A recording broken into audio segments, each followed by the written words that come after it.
Have you been wondering how you can actually make a carrot extract soap at home? Keep watching.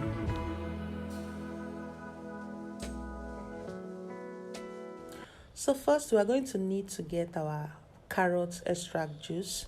You need to buy carrots in the market. You need to cut it out, wash it, steam it a little bit, let it soften, then blend and extract the water. I will attach a link on how to actually prepare this carrot extract juice in the description box below. But once you are done, just strain it. You can use a handkerchief, you can use a cheesecloth, you can use a strainer like mine, you can use anything. Just strain out the water and keep it aside. So this is shea butter and cocoa butter. This will be acting as a hardener for the soap we are about to make. This is our lathering oil, which is palm kernel oil. It is a good replacement for coconut oil. In case coconut oil is expensive for you to buy, just buy your palm kernel oil.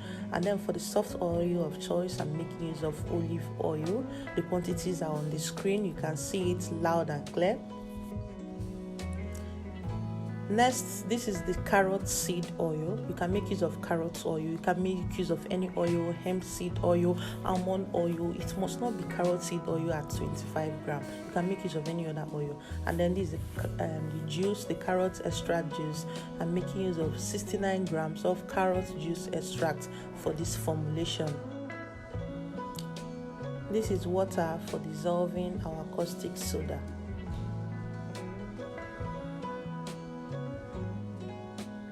So let's get right into it. First of all, adding all your hard oils. You need to melt it. You can't soak with hard oils this way. So just place it on heat and dissolve. I normally add 1 part of my oil to my hard oils and then place it on a very low heat to dissolve. Then we can now continue soaping. Remember, you can't soap at a very high temperature. After heating your oils, you must make sure that the temperature of the oils reduce back to at least around 38 degrees centigrade or so. Just let it be warm, not hot. If it's too hot, you may experience volcano, you may experience separation, you may experience so many things. So let's combine all the oils together. After combining all the oils together, we can now proceed.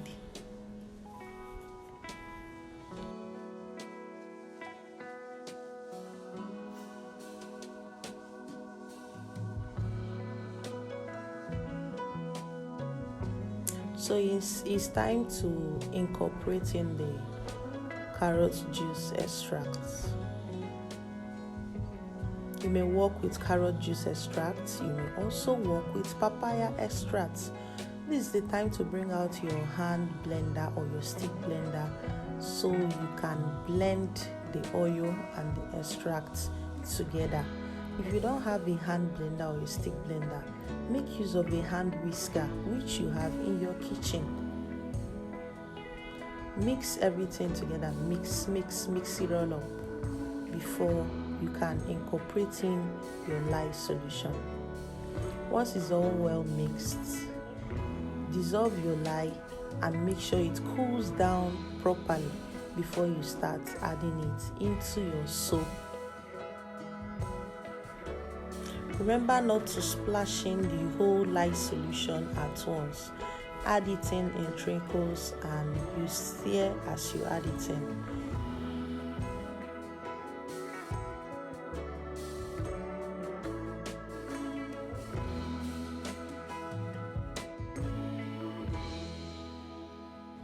Once you are done adding your fragrance oil, I'm making use of 5 ml of my fragrance oil. If you have a good fragrance, 5 ml is enough. If you don't have a good one, you can increase. Make sure the fragrance you are making use of can work perfectly well with cold process making of soap.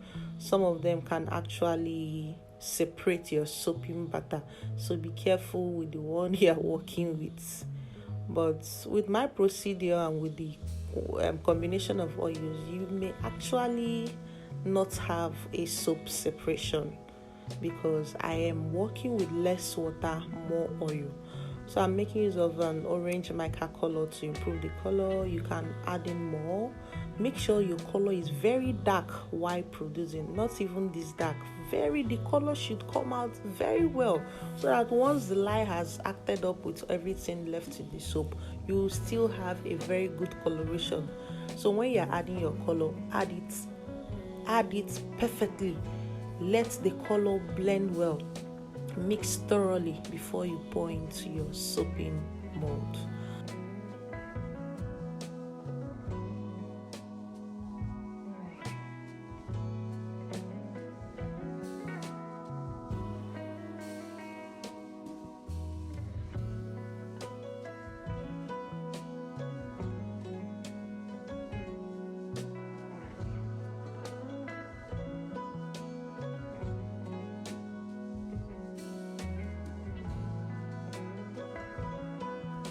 Once you're done, pour in the soap batter into the soap mold.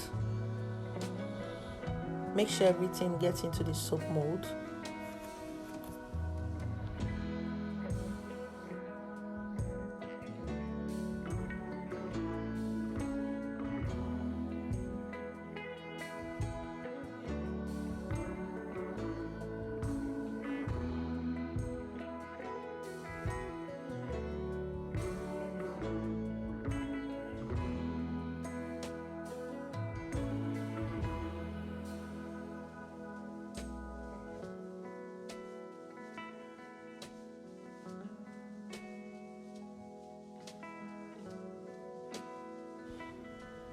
You need to use a soaping mold that can actually retain a little bit heat for you in the soap, which will help in the curing of your soap.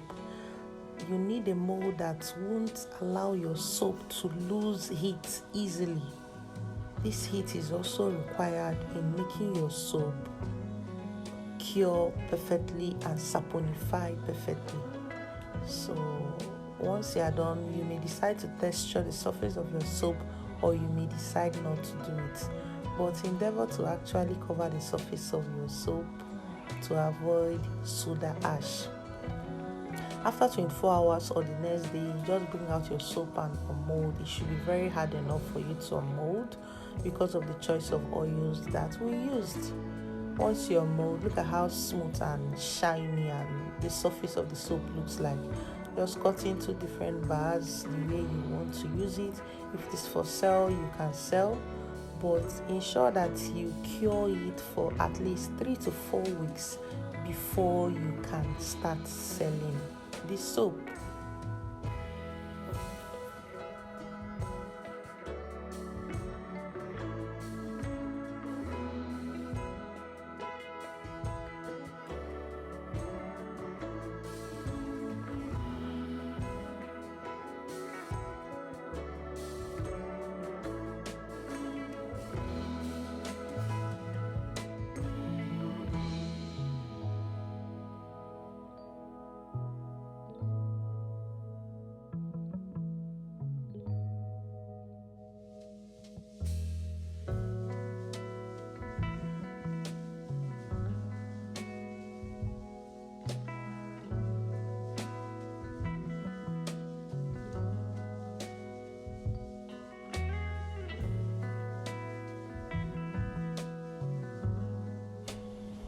The soap actually came out very nice and smelling very beautiful. So it's time for ladder test. Let's check how foamy the soap bars are. It's actually very foamy. Very, very, very foamy. I didn't even, will I say, work it perfectly into my sponge or into my hands. I just used it a little bit, and this is just probably less than 24 hours after production. Within 20 to 24 hours after production, the more you cure the soap, you leave it in a place that is airy, the more it cures perfectly, the more it saponifies perfectly, and the more your oils turn into soap, and that is the more your soap will foam better. So this is day one of producing the soap, and it's foaming this large, this beautiful. The fact that it has a very creamy and stable ladder is very fascinating. It's very beautiful. So From a month from now, this soap will actually foam more than this. A week from now, it will foam more than this. That is soap and curing. So leave your soap to cure perfectly so that you get the best out of it. But meanwhile, you can already see how it's foaming. Thank you. Please subscribe to my channel, like my video, and share my video. Thank you.